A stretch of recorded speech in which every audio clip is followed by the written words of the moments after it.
Hi, everyone. Welcome to First and North. My name is Lou Canellis from Fox 32 in Chicago. Joining me this week on First and North, let's bring on the crew. From Fox 2 in Detroit, I forgot what she looked like. Jennifer Hammond, welcome back. From Fox 6 Milwaukee, Lily Zhao. And from Fox 9 Minneapolis, Ahmad Hicks. Ahmad, did I say something that upset you? It's been a few weeks since you've been on with us. We had some WNBA coverage. You know, they were in the playoffs, unlike Chicago. You know, Lou? Ooh, taking a shot at us. Like only Ahmad Hicks can. All right, let's take a look at the NFC North standings after Week 7 before we get into the discussion. Packers sit atop the division right now after winning 2 in a row. Lions dominate on Monday night, sit at 5-2. Hey, the Bears are one of the hottest teams in the NFL with 4 straight wins. And the Vikings lose another home game. Minnesota's 3-3. All right, I want to start in Detroit where the Lions beat up the Bucs. Jen, I'll tell you what, you look back at what this team has done since 2022. The Lions, man, they're impossible to keep down. You go back to October of that year, 3 years ago, and Detroit is now a whopping 13-0 after a loss. How does Dan Campbell avoid the losing streaks with his teams? You know, I think it goes back to what they started and built this team on from the very beginning, you guys, and that is a certain type of player, right? They wanted guys who love football, gritty guys, guys with chips on their shoulder. And I'll tell you something, there was no better thing to happen to the Lions than a week ago in Kansas City. Detroit versus everybody with the officiating, also with the way that the offense underperformed. Everything that went on in that game set up a big win for them on Monday night against Tampa. And I had a feeling, actually, I guaranteed that they were going to beat the Bucs because this team with a chip on its shoulder and a message to send, that message is always sent. Wow, guaranteeing wins. I love it, Jennifer Hammond. Let's go inside the Lions locker room after the win. Man, this really go to Shep, man. He didn't put us defense in a great position, bro. We got to make plays, bro. I got to give this to my defensive coordinator, man. I already know, bro. I ain't shit without y'all, bro. Forever in the day, this league been about players, always will be about players. That's why it was an honor for me to take this job. Fellas, this is only the beginning. Do y'all see how good we can be? Yes, sir. It don't matter. Nameless faces, we don't give a fuck. We line up and play anywhere. I love the fuck out of y'all, man. I appreciate the fuck out of each and every one of y'all. D-Bones is yours. Yes, sir. What we didn't see was Jahmyr Gibbs was given one of the game balls as well. And he said he wants to show out when Barry Sanders is in the house. And Barry was there at the game. He did it on Monday night, man. He was awesome. Lions defense was terrific as well. Which, in your opinion, was more impressive, or were they equal? Well, equal. I mean, I can't say anything to discredit that performance that Gibbs put on last night, reaching 22.7 miles per hour on his career-long 78-yard touchdown run. That thing was absolutely electric. And the way that he has become a much more physical runner, rushing between the tackles. And you didn't see it because we didn't show it in that clip there, but in the actual full clip, he goes and he tries to hand his ball to Penei Sewell, who had some amazing blocks, who just performed so well up on that offensive line yesterday. But for me, I think the real standout, because it's something we didn't expect whatsoever, was the performance of that secondary. They were depleted, missing all 4 of their starters, 2 corners, 2 starting safeties. Of course, we know Brian Branch was out because of that suspension. Kirby Joseph was injured, as was Terrion Arnold and DJ Reed. And all they did was go in there and limit a Buccaneers team that had been on fire to just 9 points. Their lowest out point since September of 2024, held them to just 353 total yards. 251 yards in the game yesterday after they had been averaging 353 in the previous 6 games. I mean, it was nothing short of unexpected and impressive. And the way that they have found and built depth on this roster, it's something that Dan Campbell and Brad Holmes have been really intentional about, going out and getting guys who can fill in. Because as we know in the National Football League, and I kind of hate saying it sounds like a broken record, but it's not a matter of if you're injured, it's when you're injured.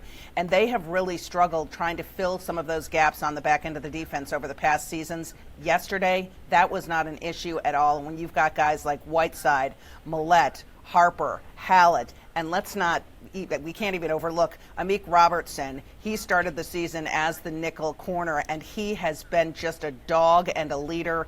The punch-outs, the takeaways, his leadership on that defensive end has been just incredible. And they got a lot of push up front, too, that helped those corners and safeties do their job even better. It was impressive, and they did it against what I feel is the front runner right now for the MVP this season in Baker Mayfield. Lily, let's jump to the Packers. I think Jared Goff maybe heard some of those conversations and perhaps wanted to show something different. Yeah, you might be right. Lily, I want to jump to the Packers. Looks like that 5-hour flight delay couldn't stop the Pack from getting a win in Arizona. Yeah, it was one of those, when the report came out, it was, it's going to be one of those games, isn't it? And I mean, honestly, for the first 3 quarters, it kind of was that kind of game. The Packers looked sluggish in the first half. Nothing really was going right for them. They were getting down the field, but they were making mistakes. They were, going for the home run on a 4th and 5, and so things weren't really going right. And then in the 4th quarter, they figured it out. And granted, this is a Packers team that hadn't won on the road all season long. It was something they wanted to tick off the box in terms of getting a win on the road. They did that, but again, it was against an opponent they should have beaten. They didn't play their best, but in this NFL right now, a win is a win, and they're going to take one any way they can. So 4-1-1 looks pretty good, but again, the Packers haven't really played up to their full potential. But starting out the trip like that is not good. They were doing an impromptu walkthrough in the airport. So, they were able to kind of get their own planning done and go through their routine and get some rest. I know a lot of families were out in Arizona as well. So just not what they really wanted to deal with on a long road trip, but at least they came out with a win. Hey, Lily, the Packers paid Micah Parsons to win games like Sunday. He delivered his first career 3-sack game. Tim Van Voren, your partner there at Fox Milwaukee, was out in sunny Arizona with the team, and all I got to say is you have got to love live TV. Check this out. Micah, we're live with Fox 6 News. All right, here we go. Live in Milwaukee. Give me your impression of the last defensive drive of the game. Oh, it was perfected in practice. Hat trick right here. Perfected in practice, and we just came out and performed what we practiced. I'm just happy we actually huddled up in practice for that same situation. It came up in the game, and we was able to execute. So super excited. And we went against you guys. You guys perfected your 4-minute. Both ways. We do that. We had to do. So it was great. Do you have any questions? I can't possibly top your efforts. Thank you. Shout out to Kraft. So I got Tucker Kraft. Fox 6 News. This is Tucker Kraft in Arizona. Thank you. Tim was supposed to join us on the show, but he's smart. He decided to stay back in sunny Arizona so he could play more golf and lay by the pool and make Lily work, right? Yeah, it's the unfortunate things of the airline business. You get stuck somewhere, you can't make it home in time, but I'm filling in for TVV. But that's what you love about it is the live TV. You never know what's going to happen. So I think a lot of people, when they saw that, they're like, we kind of want Tucker Kraft to be like a part-time host and do interviews with his teammates, because that was just hilarious to see. I think Tucker did a great job, and Tim was like, man, you're kind of gunning for my job. So it was a really fun post-game interview to do with those guys and just get their reaction in real time. And again, like you mentioned, Micah Parsons, this is why Green Bay brought him to Titletown. It's to win games like this when it comes down to the defense with 1:50 left. Who do you rely on? The leader of your defense, and that's Micah Parsons. He comes in and shuts things down. 3, sack day for him was a career high, which, I was surprised learning. I thought he would have had 3 sacks in a game thus far in his career, but, he played his mind off, and, that's why you want to bring a guy to a team that has Super Bowl aspirations. So that move really paid off, especially on Sunday. All right, Ahmad, let's jump into the Vikings, man. I told Pierre on last week's show, Vikings are getting the Eagles at the wrong time. Pierre told me, no, you're wrong. You don't know what you're talking about. Who's wrong now? I think Carson Wentz was wrong on some of his reads. I was echoing the same thing. I thought it was a prime opportunity for this team. And when you go back and look at the film and look at the all-22, they missed so many opportunities, whether it was the Justin Jefferson touchdown that he just couldn't hold in because Cooper DeJean knocked it out, or that 4th down touchdown to Jalen Naylor that got called back because of a bad holding penalty, and then several missed reads throughout the game from Carson Wentz. The Vikings certainly had an opportunity to win this game, but at the end, their secondary couldn't hold up. And it's funny because on Wednesday, before this game, 2 corners were telling me they want the one-on-one matchups with Devontae Smith and A.J. Brown, and they got more than what they bargained for. Those guys went for over 300 yards, so tough pill to swallow if you're the Vikings secondary. Yeah, those guys were terrific for Jalen Hurts in that game. By the way, the question right now every week, actually, it sounds like in Minnesota, is like, who's the starting quarterback? How about it, Kevin O'Connell? I know. So we wanted to have a plan at the quarterback position, and it'll be very similar to last week. Carson will start, Max will be the backup, and JJ will be available in the case of emergency as the third. Like I said, encouraged about where he's at, and very much looking forward to continuing his progression and hopefully having a chance to go next week, and we'll keep you guys posted on that. Carson Wentz is going to be the starter on Thursday night. Max Brosmer is going to be the backup, and J.J. McCarthy will be the emergency quarterback. Said they put him through a workout this morning, and they just didn't feel like his ankle was where it needed to be, and the last thing they want is a setback right now. You know what, as I look at the whole picture, the quarterback picture of Minnesota, Ahmad, do you think the Vikings have any regret right now not signing Daniel Jones or Sam Darnold back?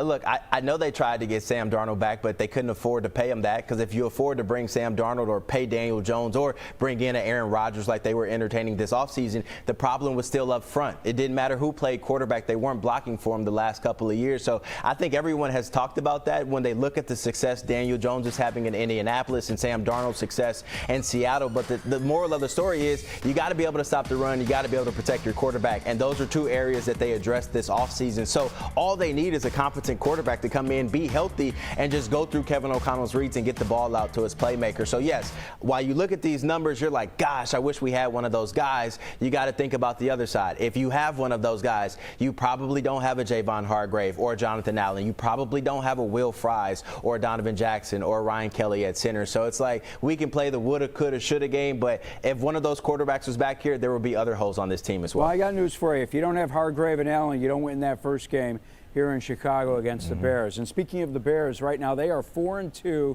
again after their first 6 games. Same record as last year, but I'm going to tell you why this year is different. First of all, the 2024 team, they beat awful teams like the Titans, Panthers, and Jaguars. This year's squad knocked off teams like the Cowboys, Raiders, Commanders, and Saints. Cowboys and Commanders much better than the other 3 from 2024. And Ben Johnson has a coaching staff that he's put together, and he's got a group of players that are believing. Everyone's believing, the coaches and the players. A number of young assistants like Declan Doyle, and older, grizzled, experienced assistants such as 70-year-old linebackers coach Richard Smith. And how about defensive coordinator Dennis Allen? I have one game ball right now, okay? I already talked about defense, 4 turnovers, okay? Defense, 44 yards on the ground, all right? Defense, 4 sacks. Dennis Allen, come here!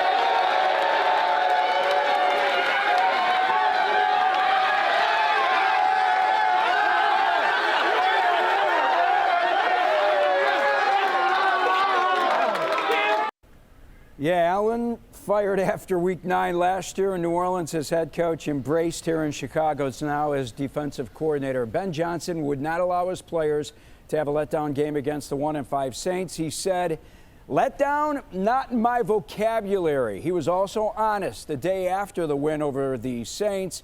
Johnson told the media, we're always truth tellers. On Monday in particular, when it's good, we'll tell them when it's good. When it's bad, we'll tell them what we've got to clean up. Johnson finished up with this. The benefit when you win is usually you can coach a little harder. And after watching what he called his up and down offense, I assure you guys, on offense, this coach is going to be doing a lot of cleaning this season. All right, guys, coming up, we're going to take a quick timeout. When we come back, who is the best team in the NFC? Is that team in this division? We will discuss when we come back here on First and North.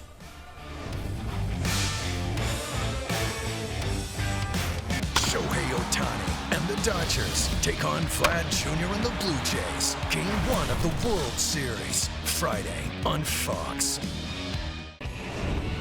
And that's Lions quarterback Jared Goff greeting his buddy Marcus Mumford from Mumford & Sons. Yeah, the band played at Little Caesars Arena last night while the Lions were battling the Buccaneers.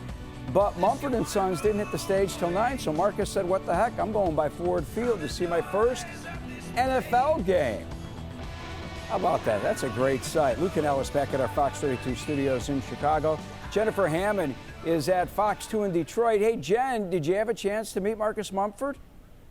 I did not have a chance to meet Marcus Mumford, but I do love their music. And I did have a friend that was at the show last night, and he said that it was really cool because Marcus Mumford came out in a Hutchinson jersey to start the show. And as the concert went on, he was continually giving updates to the audience at LCA about the score of the Lions game, and that the crowd just went bananas. So everybody was obviously into the music, loving the concert, and also getting their Monday Night Football updates as well, because I think Wi-Fi maybe was a little sketchy with whatever it was, 30,000 people in the arena for the show last night. But Marcus Mumford, a huge Lions fan, and he and Jared Goff have a really cool friendship, and I think it's awesome that he was down there last night. I mean, more and more we're starting to see some stars coming out for the Lions games, and especially in primetime on Monday night, it's a place people want to be. Yeah, apparently they built a friendship by playing golf in L.A., and he said he just wanted to see the Lions beat Baker, and that they did.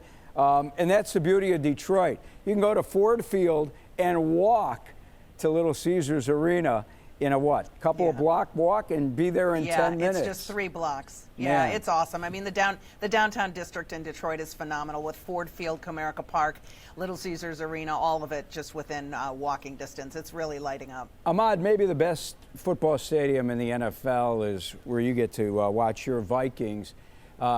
Vikings released their injury report, their initial injury report, because of the Thursday nighter against the Chargers. Are they going to get a boost from any of their players coming back?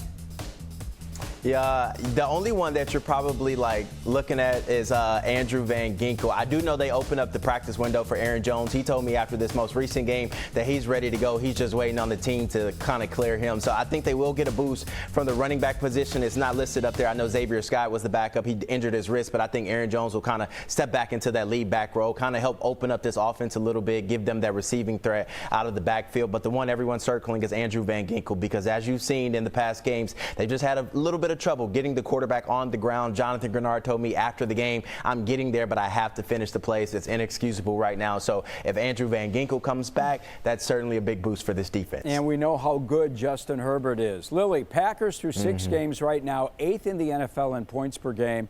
Their defense top 10. It wasn't easy in Arizona, but Green Bay has the best record in the NFC right now. Do they think they're the best team in the NFC? They may think it, but they're not passing the eye test. I'll be honest. It pains me to say, but they're certainly not passing the eye test. I will say the glass half full thing is they're not playing their best football, but they're still the top team in the NFC, and that tie looks really nice right now. So the view from up top, the NFC looks great. That being said, they know they have to play a lot better football to be a team that's going to make a deep postseason push. They will take the fact that they are number 1 in the NFC right now, but they know they have to improve. They're not playing their best football right now. They haven't really captured the way they played against the Lions in week 1. I think that's kind of what we've seen. The sky is the limit for this team when they play like they did in week 1, but they haven't really gotten back there yet. But I would expect that the Steelers and Aaron Rodgers, I'm sure we'll talk about this later, they're going to see their best version of the Packers from that week 1 thus far on Sunday. Jen, from the football I've seen, I think Detroit's the best team in the NFC. What do the Lions think?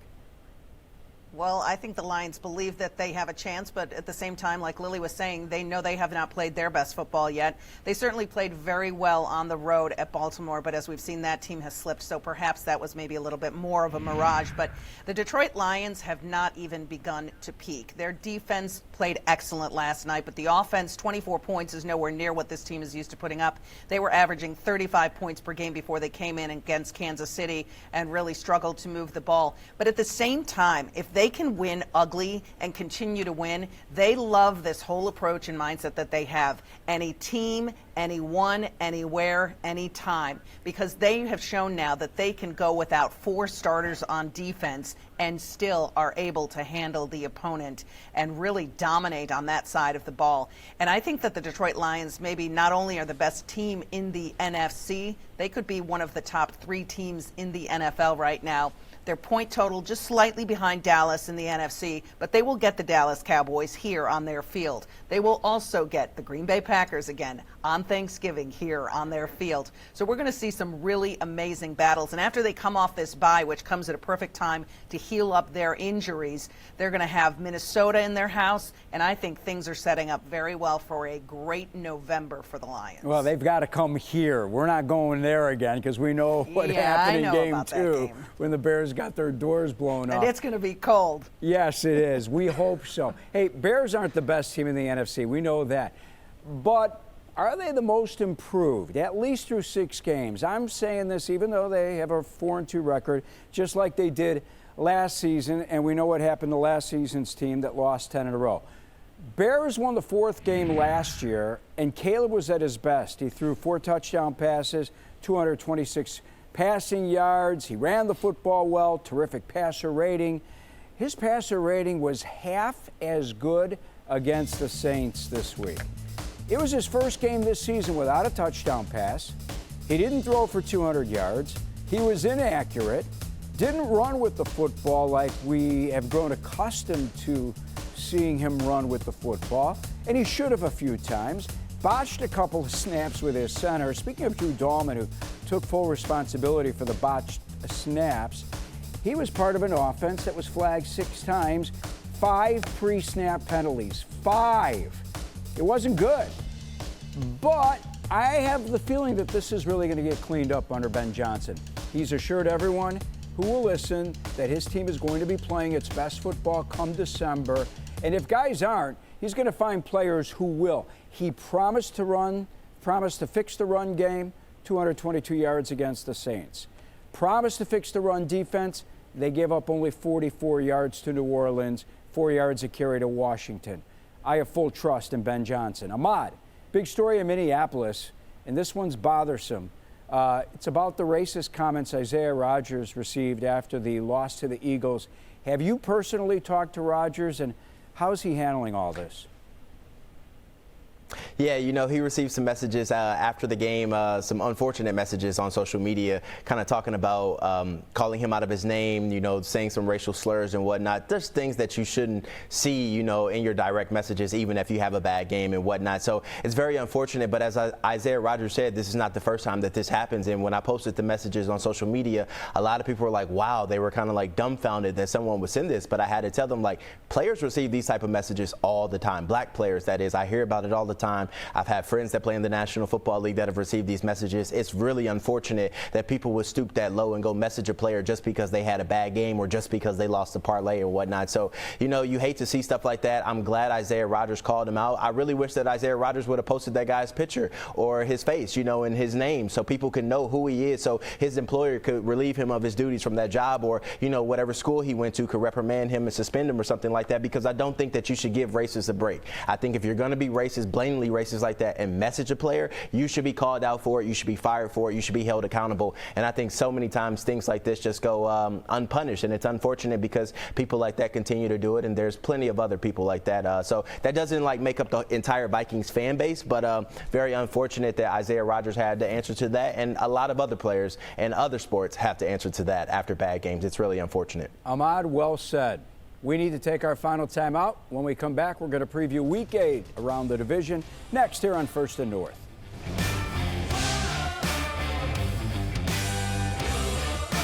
You want to know the NFC North? It's a heck of a division. Only one call to make. First and North. This show's all about homers. Lou Canellis leads a team of NFC experts. Super Bowl or bust for the Green Bay Packers. First and North. New episodes Tuesday nights at 6 on Fox Local or stream anytime. And you too can win the division.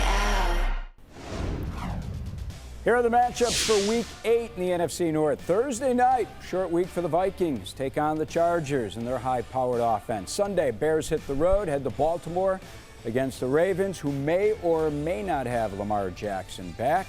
Sunday night football, Packers are in Pittsburgh against their former MVP, Aaron Rodgers, and the Lions with the bye week. All right, Lily, schedule makers got this one wrong. This game should be in Lambeau Field, not Pittsburgh, right?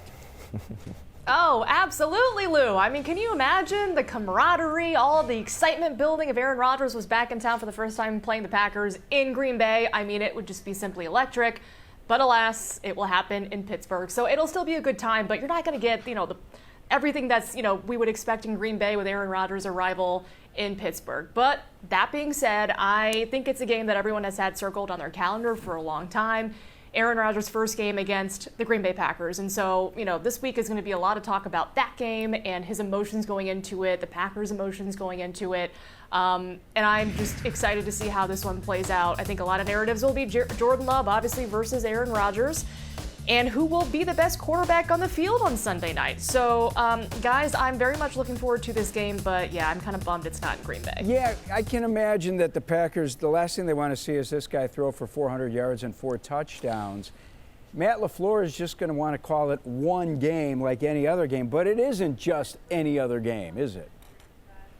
Yeah, he's leaving all that up to the media, and it was asked a follow-up question, like, you can't not talk about it because it's literally the talk of the town this week for the whole week. He's like, guys know it, but, at the end of the day, a majority of this current roster has never played with Aaron. A lot of these guys don't really know him personally. There are only a couple guys left in Green Bay that actually know Rodgers and have played with him. So maybe, it's not really the same feel as if had it happened maybe the year after he left and a lot of guys had still known Aaron. But even that being said, it's you can't not acknowledge it. But, Matt LaFleur is going to go that route and just focus on the X's and O's and have us talk about it. Ahmad, give me a real quick on the game against the Chargers. Well, every time the Vikings have lost the game, they came back and won the next one. So I think that they're going to win this game. I think they get after Justin Herbert. This team isn't elite, so I think they have a chance. Defense will be able to hold their own, and they bounce back and get a victory. All right, Bears got the 1-5 Ravens. I can't really give you an opinion yet, not until I know whether Lamar Jackson is playing or not. He did not practice on Monday, even though head coach John Harbaugh said he's still going to play. Roquan Smith, though, will be back, and knowing Roquan, he's going to be really good out there. All right, really good. Jen, enjoy the bye week. I know you will. Thank you. After following the Tigers and now the Lions here the first 6-7 weeks of the season. That is it for Jennifer, Lily, and Ahmad. I'm Lou Canellis. Thanks for watching. We'll see you next week right here on First and North.